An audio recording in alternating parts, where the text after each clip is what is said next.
We start this evening with some new information in the investigation of the Cincinnati Catholic priest. He's charged with raping an altar boy 30 years ago. That's right. And Chief Investigative Reporter Craig Cheatham has learned more about evidence in the case, how police obtained it, and why Father Geoff Drew is now asking for the court to dismiss this case. Court records in the Drew case show officers executed search warrants at the St. Anthony Shrine and Friary on Coleraine Avenue, where Drew lived, and at the priest's rental storage unit. Police also seized computers from St. Ignatius of Loyola Church, where Drew was pastor until July 2019. The Archdiocese of Cincinnati removed him from active ministry that same month after the latest in a series of complaints concerning Drew's alleged inappropriate conduct with underage boys.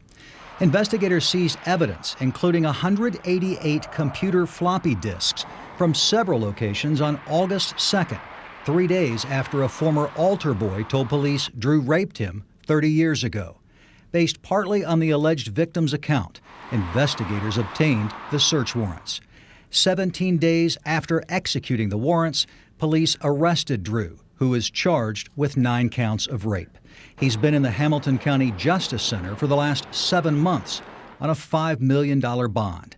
In their 6-page response to a demand for discovery from Drew's attorneys, Hamilton County prosecutors disclosed a list of evidence that includes Drew's spiritual and psychological questionnaires. After removing Drew from active ministry, Archbishop Dennis Schnurr said Drew would undergo a physical, psychological, and spiritual assessment at an undisclosed, independent inpatient treatment facility. Prosecutors also revealed that investigators had downloaded data from Drew's iPhone 6S. In court records, prosecutors say they also obtained a 1983 letter Drew wrote to Sister Joanne Mary of Our Lady of Lourdes, and a letter she wrote back to Drew a few weeks later.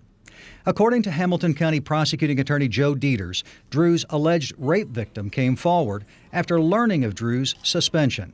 Until the rape charges were filed last year, Drew had never been accused of criminal conduct against children. Drew has pleaded not guilty. Attorneys for him filed a motion to dismiss the charges, insisting the statute of limitations had expired and the charges for the alleged 30-year-old crimes violate Drew's right to a speedy trial. A hearing on the motion to dismiss is scheduled for February 24th. A trial date has not been set.